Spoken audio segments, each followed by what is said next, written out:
नमस्कार श्रोताओं, शाम के ठीक 7:20 हुए हैं और ये समय है आपके अपने कार्यक्रम स्पोर्ट्स स्कैन का। आज की स्पोर्ट्स स्कैन की इस एडिशन के साथ मैं हूं आपका होस्ट और दोस्त सिद्धार्थ सिंह, और तमाम खेल खबरों पर विस्तार से चर्चा करने के लिए हमारे साथ स्टूडियो में आ चुके हैं वरिष्ठ खेल पत्रकार Malay Nirav. Malay, sports scan कार्यक्रम में आपका स्वागत है। धन्यवाद सिद्धार्थ जी। और सबसे पहले नजर अब तक की स्पोर्ट्स हेडलाइंस पर। गुवाहाटी में भारत और दक्षिण अफ्रीका के बीच दूसरे T20 क्रिकेट मैच में दक्षिण अफ्रीका ने टॉस जीतकर पहले गेंदबाजी करने का फैसला किया। टीम इंडिया बल्लेबाजी कर रही है। भारत और दक्षिण अफ्रीका के बीच 6 अक्टूबर से शुरू हो रही एक दिवसीय श्रृंखला के लिए भारतीय टीम की घोषणा। गुजरात में 36वें राष्ट्रीय खेलों में 23 स्वर्ण के साथ सर्विसेज पहले और 21 स्वर्ण लेकर हरियाणा दूसरे स्थान पर।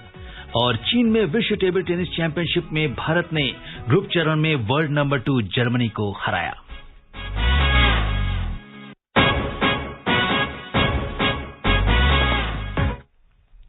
और सबसे पहले बात करते हैं क्रिकेट की। गुवाहाटी में भारत और दक्षिण अफ्रीका के बीच दूसरे T20 क्रिकेट मैच में दक्षिण अफ्रीका ने टॉस जीतकर पहले गेंदबाजी करने का फैसला किया है। ताजा समाचार मिलने तक भारत ने इस समय 4 ओवर का खेल समाप्त हो गया है और बिना किसी नुकसान के 36 रन बना लिए हैं। 3 मैचों की श्रृंखला में भारतीय टीम 1-0 से आगे है और आज का मैच बहुत अहम माना जा रहा है, क्योंकि अगर आज भारत जीतता है तो श्रृंखला पर भी कब्जा करेगा और साथ में इतिहास भी बनाएगा। और अगर हम स्कोर बोर्ड पर नजर डालें तो केएल राहुल जी हैं, उन्होंने 8 बॉल पर ताबड़तोड़ 20 रन बनाए हैं। 250 का स्ट्राइकिंग रेट है। उनका साथ दे रहे हैं रोहित शर्मा। किस तरीके की एक जो मजबूत पार्टनरशिप की तरफ जाते दिख रहे हैं दोनों बैटर, क्या कुछ कहेंगे? देखिए, मजबूत नींव तैयार कर रहे हैं दोनों, और रोहित शर्मा जो कि बहुत खास नहीं कर पाए थे कुछ, और केएल राहुल जिनके ऊपर ये प्रश्न चिन्ह लग रहा था बार बार कि क्यों ये रनों की गति को बढ़ा नहीं पा रहे हैं, उन्होंने जवाब दे दिया, हाथ कंगन को आरसी क्या, पढ़े लिखे को फारसी क्या। देखो, 8 गेंदों में मैंने 20 रन ठोके हैं अभी, और वो भी गुवाहाटी की विकेट में, उमस से भरी ऐसी उमस, गर्मी। और पहले टॉस हारने के बाद लोग कह रहे थे कि यहां जो टीम टॉस हारेगी उसको पहले बल्लेबाजी करनी होगी और परेशानी में, क्योंकि स्टिकी विकेट में फंसेगी परेशानी में। अभी तक देखिए तो दोनों ही बल्लेबाजों ने जिस तरह से बल्लेबाजी की है, अभी लगभग मेरे ख्याल से 4.5 ओवर का खेल हुआ है, 37 रन का स्कोर है। थोड़ी सी गति पर नियंत्रण, रनों की गति पर नियंत्रण जरूर लगाया है, लेकिन कुल मिला के पार्नेल ने इतने रन दिए और ऐसे चौके छक्कों की बरसात हुई सिद्धार्थ जी पहले, दूसरे, तीसरे ओवरों में, कि अब आप देखो कि क्या जो स्थिति है उसमें भारत बड़ी मजबूत, मुझे तो बहुत मजबूत स्थिति में शुरुआती दौर में दिख रहा है, क्योंकि 41 रन बन चुके हैं, 4.5 ओवर अभी तक हुए हैं। बिल्कुल, और जिस तरीके का अभी जो करंट रन रेट है वो भारत का 9.11 है और काफी 4 ओवर और 3 गेंदों का खेल हो चुका है। 41 रन भारत ने बनाए हैं और एक बेहतरीन पार्टनरशिप यहां पर केएल राहुल और रोहित शर्मा कप्तान के बीच में देखने को मिल रही है। और अब हम ये कह सकते हैं कि 10 बॉल पर 21 रन बना चुके हैं केएल राहुल, और 17 गेंदों पर 18 रन बनाया है कप्तान रोहित शर्मा ने। और फिलहाल अगर गेंदबाजी की बात करें तो रबाडा ने जो है 1 ओवर और 3 गेंद फेंकी हैं, हालांकि 12 रन दिए हैं। वेन बार्नेल जो है उन्होंने 2 ओवर की गेंदबाजी की है, 23 रन दिए हैं और 11.50 की इकोनॉमी है उनकी। और लुंगिसानी एनगिडी ने 1 ओवर फेंके हैं और 6 की, हालांकि थोड़ा किफायती रहे हैं, 6 की इकोनॉमी है। तो आज जो है दिन भारतीय बल्लेबाजों का लग रहा है। बिल्कुल, और पार्नेल जब नहीं चल पाए तो रबाडा को लाया गया है और रबाडा ने रनों की रफ्तार रोकने में कुछ हद तक कामयाबी जरूर पाई है, लेकिन कुल मिलाकर अगर आप देखें तो बेहतरीन फॉर्म में दिख रहे हैं इस समय दोनों सलामी बल्लेबाज, और अब कंधे से कंधा मिलाकर चल रहे हैं। रोहित शर्मा 20 रन, राहुल 21 रन, बल्कि दोनों अब 21 पे पहुंच गए। इस तरह से दोनों ही जो सलामी बल्लेबाज हैं, जिस तरह से मैंने शुरू में कहा था कि एक बहुत ही शानदार शुरुआत हुई है, न्यू स्ट्रांग बेस तैयार किया है दोनों ने। और मतलब जिस प्रकार से चौके छक्के लग रहे हैं ना, ऐसा लग रहा है कि वो जो बल्ले से जो आवाज निकल रही है मधुर संगीत की, कि हर 4 रन 6 रन, एक तो गेंद बीती 4 रन 6 रन, बहुत दिनों बाद राहुल और रोहित इस तरह से जमकर खेलते हुए दिखाई दिए। और इस पार्टनरशिप में मलय एक खास बात और है कि दोनों ही की पेस अगर हम देखें तो काफी बराबर के, अगर 21-21 रन दोनों अगर एक साथ बनाते हैं तो काफी सामंजस्य के साथ, कई बार आप दूसरे को मौका देते पर यहाँ पे दोनों ही इक्वल खेल रहे हैं। 10 गेंदों में राहुल ने 21 बनाए हैं और 19 गेंदों में रोहित ने 21 बनाए हैं।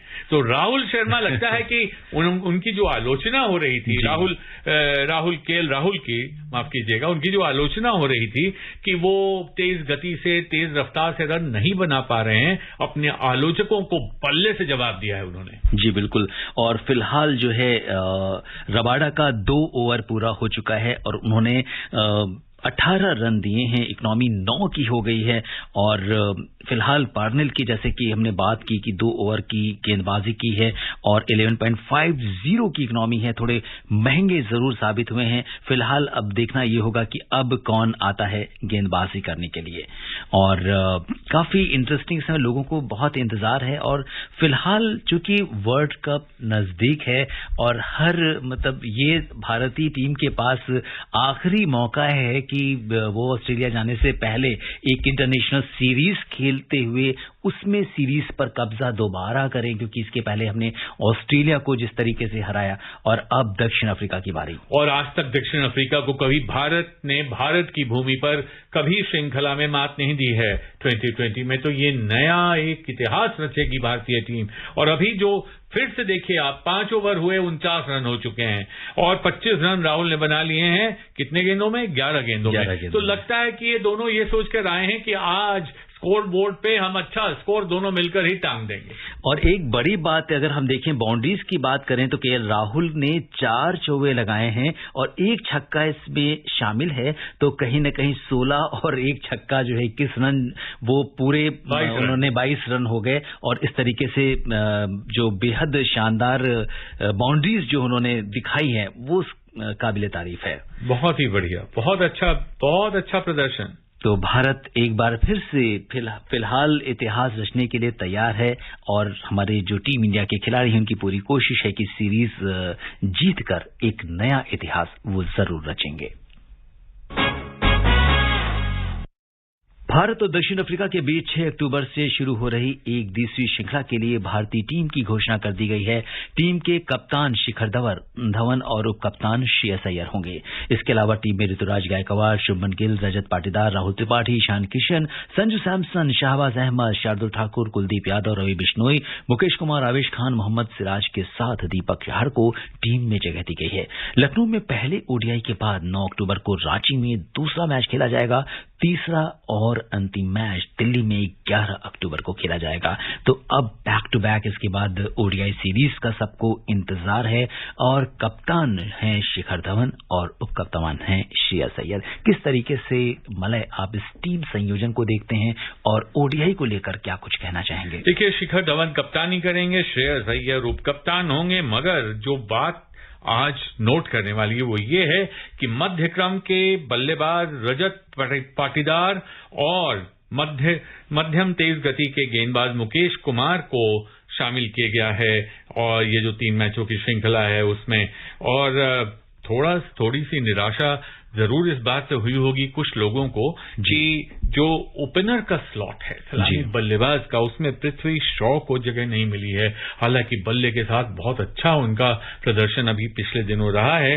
तो इसलिए लगता है कि एक बार फिर चयनकर्ताओं ने उनको छोड़ दिया है, उनको भूल गए हैं। तो इससे कुछ लोगों को निराशा जरूर होगी। मगर कुल मिलाकर आप देखें तो मध्य प्रदेश के जो बल्लेबाज हैं पटेदार, उनको जो बढ़िया डोमेस्टिक घरेलू क्रिकेट में बहुत अच्छा प्रदर्शन जो उन्होंने किया है उसके कारण उन्हें टीम में जगह मिली है। और उसके अलावा जो आईपीएल में उन्होंने रॉयल चैलेंजर्स बैंगलोर के लिए बढ़िया खेला और इंडिया ए के लिए भी बढ़िया खेला, उसके कारण उनको टीम में जगह मिली है। तो चयनकर्ताओं ने सोच समझकर फैसला किया है। मध्यक्रम लड़खड़ाता हुआ नजर आ रहा था, ऋषभ पंत नहीं चल रहे थे, दिनेश कार्तिक नहीं चल रहे थे। ऐसे में नए लोगों की तलाश थी और उन्होंने तलाश अपनी यहां आकर रुकी है उनकी। और जो बाकी जो स्क्वाड है बहुत ही बैलेंस टीम, संतुलित टीम है।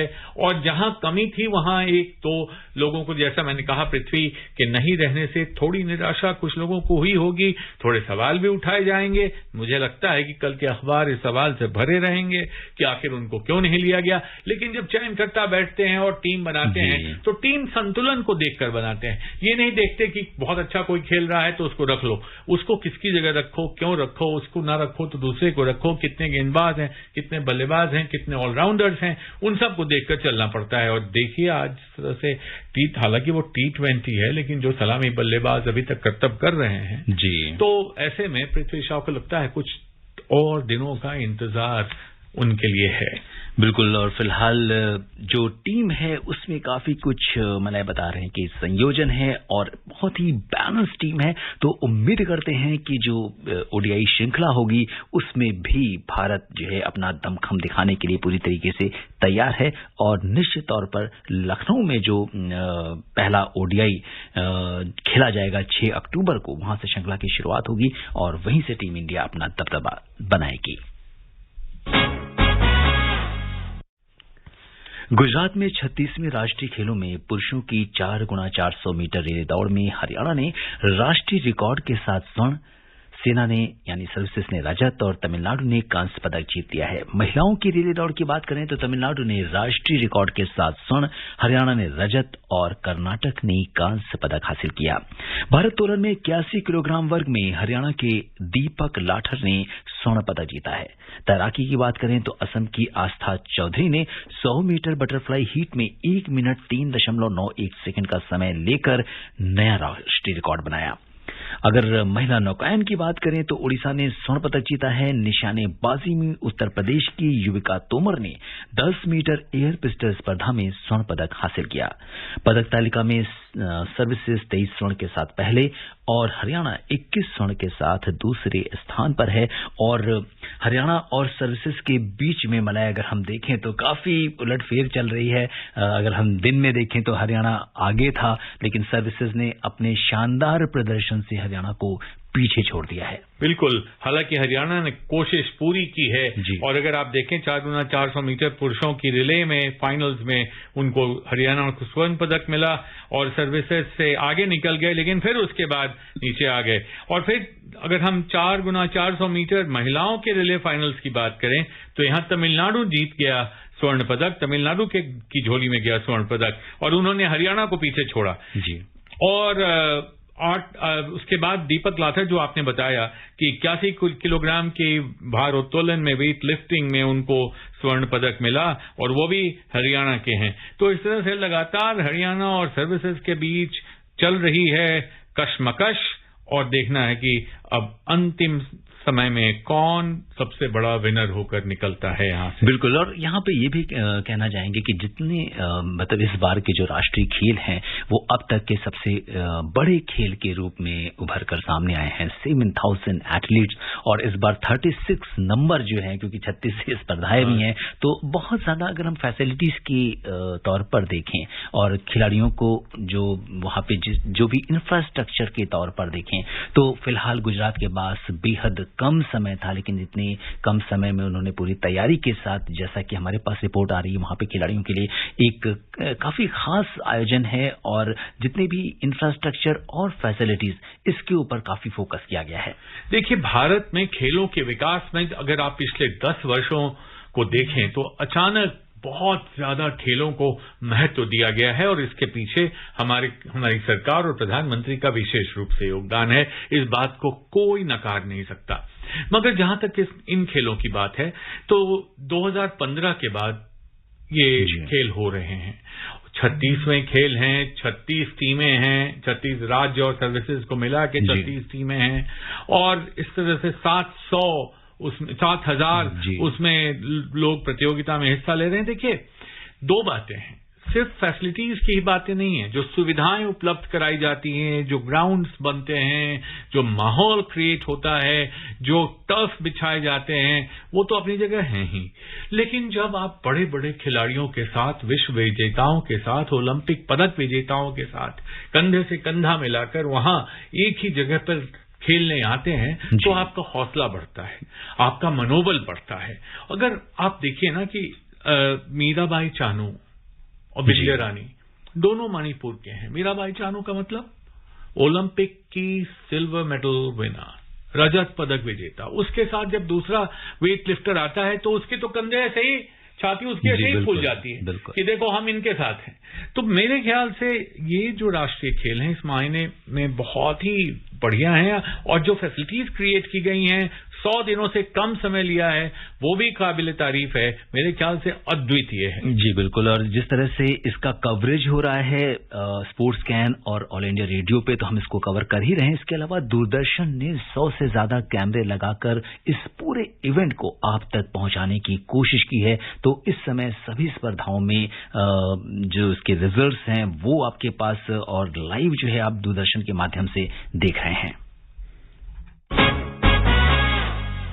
और बात करते हैं टेबल टेनिस की। चीन में विश्व टेबल टेनिस चैंपियनशिप में भारत ने जर्मनी को हरा दिया है। जी साथियान के अपने दोनों सिंगल्स मुकाबले जीतने से भारत ने विश्व टेबल टेनिस चैंपियनशिप के ग्रुप चरण में दूसरी वरीयता प्राप्त जर्मनी को 3-1 से हराकर एक बड़ा उलटफेर किया है। साथियान को इन दो में से एक जीत दुनिया के नंबर 9 खिलाड़ी डोंग कियो के खिलाफ मिली। दुनिया के 37वें नंबर के इस भारतीय ने पहले डुडा बेनेडिक्ट को हराया और फिर जर्मनी के अपने से ऊंची रैंक के कियो को पराजित किया। तो कहीं न कहीं एक बड़ी सफलता इसे आप मानते हैं? इससे बड़ी सफलता भला क्या हो सकती है कि दुनिया का 37वें नंबर का खिलाड़ी, विश्व वरीयता क्रम में 37वें नंबर का खिलाड़ी साथियां, और उसने 36वें रैंक के डूडा बेनेडिक्ट को पहले हराया। उसके बाद जर्मनी के जो हाईएस्ट रैंक्ड प्लेयर हैं कियो, उनको उन्होंने हराया। और वो भी कैसे हराया? दोनों में अगर आप देखें तो पहले 2 गेम्स वो हारे थे। पहले गेम का स्कोर देखें 11-13, 4-11। उसके बाद पलटी 11-8, 11-4, 11-9। फिर अगर आप कियो के खिलाफ देखें 10-12, 7-11 पिछड़ रहे थे। उसके बाद 11-8, 11-8, 11-9, और इतना स्ट्रांग कमबैक फाइट करने के बाद, संघर्ष करने के बाद वापसी जबरदस्त। भाला फेंक खिलाड़ी शिवपाल सिंह को डोपिंग में शामिल होने की वजह से निलंबित किया गया है। उनका निलंबन अक्टूबर 2025 तक जारी रहेगा। उन्हें प्रतिबंधित दवा मीथेन डाइनॉन का सेवन करने का दोषी करार दिया गया है। इस कानून ने उन्हें 4 साल के लिए निलंबित कर दिया है। क्या कहेंगे इस बात पर? बहुत ही दुर्भाग्यपूर्ण है, क्योंकि 27 वर्ष के हैं और 2025 अक्टूबर तक नहीं वो खेल पाएंगे अंतर्राष्ट्रीय स्तर पर। ये बहुत ही दुखद है, क्योंकि 2019 के एशियाई चैंपियनशिप के वो रजत पदक विजेता थे, जहां उन्होंने अपना व्यक्तिगत सर्वश्रेष्ठ थ्रो 86.23 मीटर का उनका रहा था। और उसके बाद 2019 में जब मिलिट्री गेम्स हुए थे, वर्ल्ड मिलिट्री गेम्स, उसमें भी उन्होंने जीता था। तो इस तरह से ये, और बड़ा दुर्भाग्य है कि ये 5वें भारतीय एथलीट हैं जिनको डोपिंग के जाल में फंसने के आरोप में निकाला गया। इंडोनेशिया में एक फुटबॉल मैच के दौरान मची भगदड़ में 174 लोग मारे गए और करीब 180 घायल हो गए। इंडोनेशियाई फुटबॉल लीग के कल रात खेले गए मैच में अफरा तफरी और हिंसा के बाद भगदड़ मच गई। पुलिस प्रमुख निको अफिंता ने कहा कि मैच हार रही टीम के समर्थक मैदान में घुस गए। उन्हें नियंत्रित करने के लिए पुलिस को आंसू गैस छोड़नी पड़ी, जिसके बाद भगदड़ शुरू हो गई। बताया गया है कि स्टेडियम में इसकी 38,000 की क्षमता से करीब 4,000 ज्यादा दर्शक प्रवेश कर गए। और अगर हम देखें तो खेल को खेल की भावना के साथ हार और जीत तो होती रहती है, पर इसने वर्ल्ड के सामने पूरे एक ऐसा एग्जाम्पल सेट किया है कि जिसकी जितनी भी आलोचना हो कम है। बहुत सही कहा आपने, और उससे भी ज्यादा मुझे जो लगता है कि पता नहीं क्या फुटबॉल प्रेमियों को हिंसा करने में क्या मजा आता है। आप देखें कि एक विचित्र सी बात है। यहां क्या हुआ कि 2 टीमें थी, एक टीम के समर्थक 42,000, दूसरी टीम बाहर नहीं कोई। तो इसके बाद इस तरह की भगदड़, 125 लोगों से ज्यादा की जान चली जाना बहुत बहुत ही दुखद है। और श्रोताओं, अब समय अनुमति नहीं दे रहा है कि हम कुछ और खेल खबरों पर चर्चा करें। मलय, आप हमारे स्टूडियो में तमाम खेल खबरों पर विशेषज्ञ राय साझा करने के लिए आपका बहुत बहुत धन्यवाद और आभार। धन्यवाद सिद्धार्थ जी। श्रोताओं, कल शाम 7:20 पर दोबारा मुलाकात के वादे के साथ इजाजत दीजिए अपने होस्ट और दोस्त सिद्धार्थ सिंह को। तब तक के लिए नमस्कार, शुभ रात्रि।